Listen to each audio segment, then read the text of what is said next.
Hey everyone, welcome to the Horror Show. I'm Cecil Laird. Hola, I'm Jaime Fuego. Continuing our review of the Nightmare on Elm Street series with number 3, Nightmare on Elm Street Part 3, Dream Warriors! Don't wanna dream No more. So yes, guys, this is and has always been my favorite installment of the Nightmare on Elm Street franchise. Yes, I like it more than Part 1, and yes, I actually like it more than Wes Craven's New Nightmare, but I would say that Wes Craven's New Nightmare is my number 2, and Nightmare 1 is my number 3. So it's an interesting, we're going to have to do a whole ranking at the end of all of these, but as I'm feeling right now, that's where I'm feeling. But number 3 has always been my favorite, and it's because, to me, this movie gets every single thing basically right, as far as the Freddy series goes. Fuego, what are your thoughts on this one? Man, I still will forever claim the first one, but this and even 2 and 4 to a degree really challenge that, placement in a lot of ways. This is where they really expanded the universe immensely. They added more character with the kids as opposed to making them caricatures and stuff. I thought that was really cool.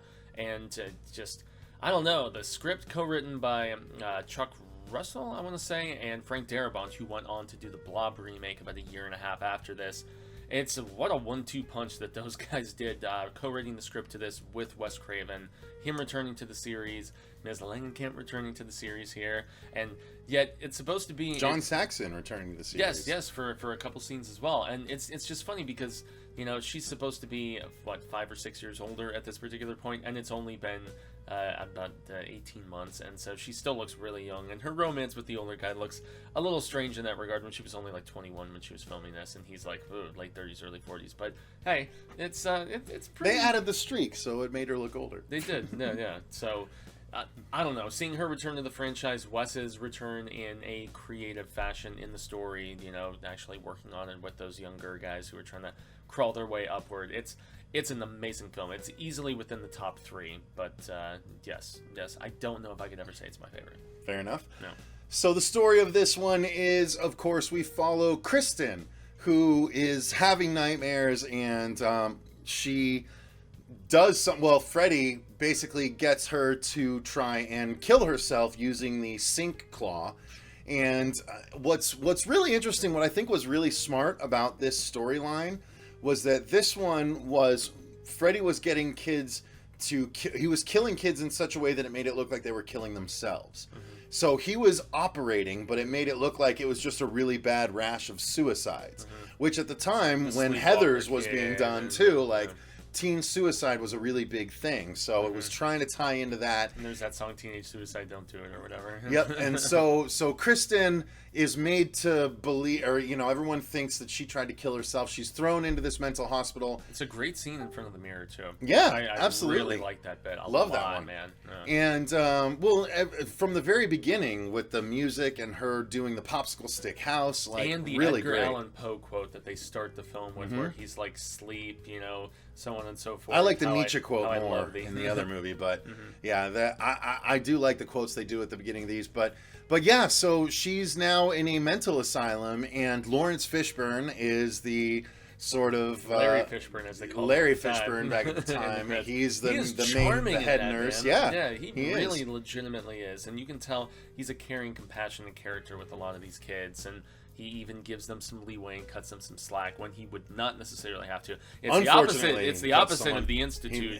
He probably regrets cutting Jennifer some slack, but yeah, nonetheless, but she was going to be a big star. Nonetheless, Dr. Sims is an older woman who is in charge of the program here, and she's the nasty one. She's very much like very rude, like Grigsby almost from the recent Stephen King novel. This woman who has this gifted yet troubled yet messed up kids that she's trying to mess with, and and Dr. Neil is there, and he is the one that is trying to connect with the kids, and he's having trouble. He doesn't know what's going on. He's the one Heather takes a shine to. One that Heather takes a shine to. So Kristen has a freak out because she doesn't want to be put to sleep. They're trying to put her to sleep, and then she basically is fending off her attackers, or the would-be attackers in the orderlies, with a scalpel, singing 1, 2, Freddy's coming for you, singing the rhyme. And then Nancy comes in and finishes beforehand, though, where she first hears it sung to her, and she's walking through the area with the hanging kids and with like the piles of like skeletons and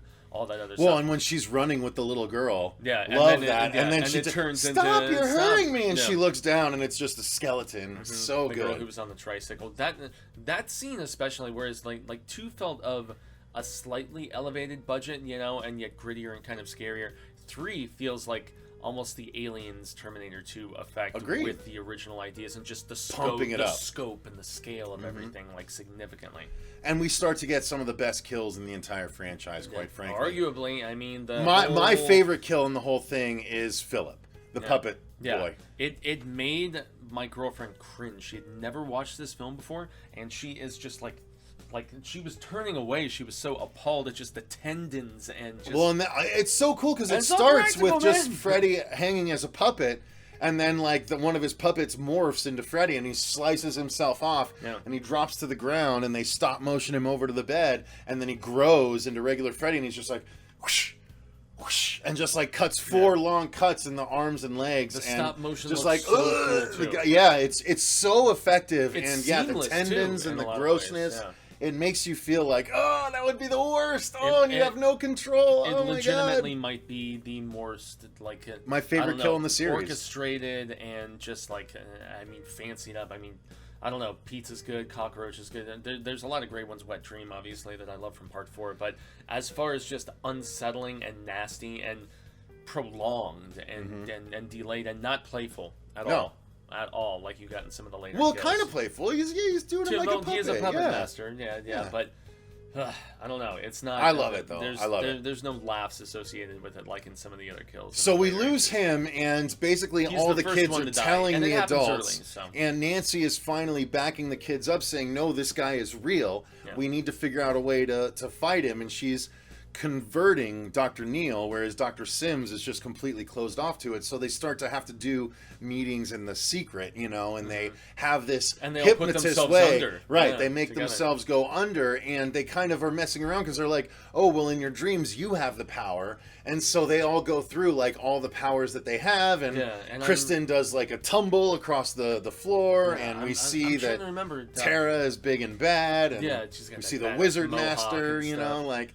It's really cool. We see what all these people, what all of their alternate personalities are, and like you said, there's just more character development in this than has been in any of the other Nightmare movies. Straight up, before or after. This is the most development that any of them get. Even in kids who die early, they still get their time to develop. They get their scene where you get their character, and they don't feel just carbon copy, boring, stupid, whatever. Like, props to the casting team as well, who got all these kids together and stuff, and it's just so well crafted though. And there's some who show up in the next film and some who but it's so well crafted because the Philip thing, right? So when Philip is getting puppeteered to the top, and then the silent guy is the one that has to go for help, so he just goes and he's trying to get the nurses help, and they won't listen. He gets the plate and he of just food. Grabs the tray and just starts smacking every door as he runs down the hallway, and then they all get out and they see they're like just rushing, like, and that's it was so intense. To show, there's no flat moments in this movie. It is easily like everything goes and goes and goes and goes, and you're in it the whole way. I love this movie. It is very brisk, easily one of the best horror movies ever made, in my opinion. Yeah, and also where they get into how they can try to vanquish Freddy. It's imaginative. It's a little cliched, but it makes complete sense, like 100%. And Freddy is still scary, but he's starting to tip into the fun. This was where they straddled the line perfectly, though. They did. I love the moment goofy in the later entries with the kid that's the wizard, where he's like, and Freddy's just leaning. He's like, oh. You look tired. Have a seat. You know, like that's all he does. He's just leaning, and he's just like, just playing with him. Have a seat, and then the evil wheelchair turns around. In his dreams, like just that. You look tired. Have a seat. Like it's. God, Englund is so hard to beat as a baddie. Like, that's why I love Freddy the most. Freddy's better than Jason. Freddy's better than Michael Myers. He has personality. He's on par and he's with still Chucky scary. Yeah. Oh, yeah, well, he's better than Chucky. Freddy is the be-all, end-all. Freddy is the pinnacle of slashers. Freddy is the best slasher ever. Straight up the best slasher. Freddy, he doesn't have... You're the best slasher in all of them. Right here. We love you. Thanks, bitch. Yep, you're welcome. All right. Otherwise, I'll put this up your ass. So let's talk about the effects, which hold up dramatically well for being 2019, and this came out in the late 80s. 1980, 86 even, I think, maybe. 7. Was it 7? February of 87. Yeah. So the first two films were November 84. Because 5 was 89. Yeah.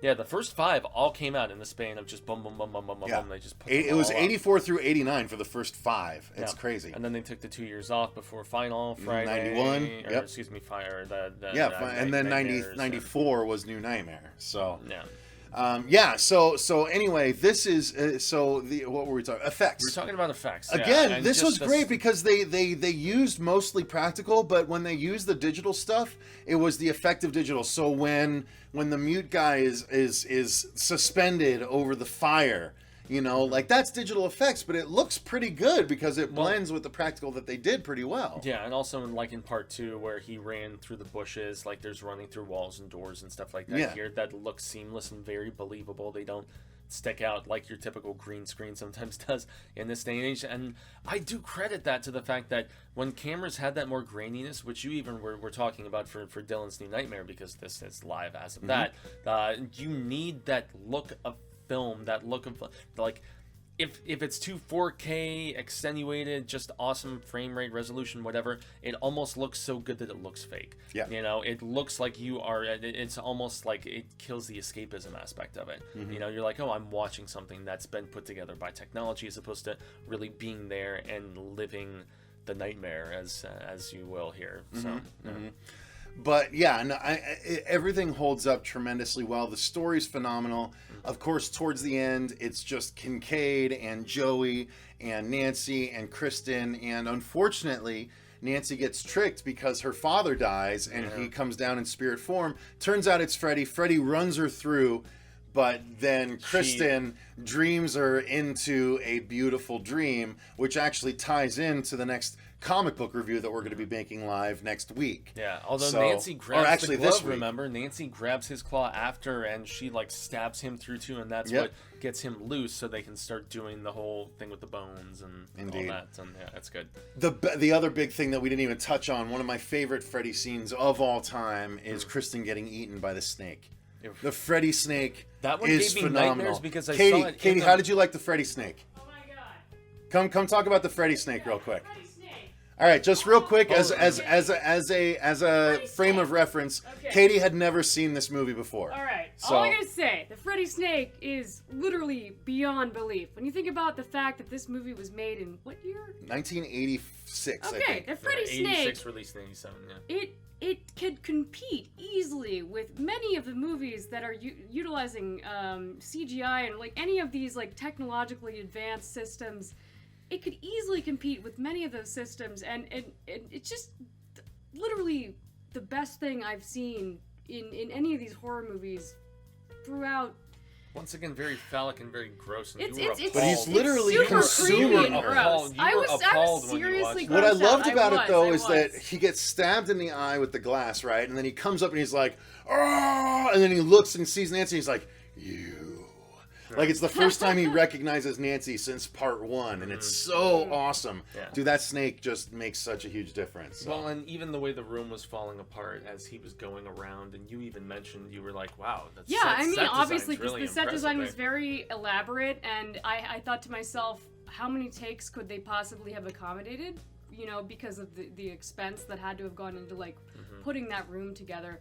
So, that was, I think, one of the things that impressed me most about this movie was the fact that it predated, the advent of, using technology to create these effects, and yet at the same time, it was just so impressive, everything was, and there was even that little scene that was claymation.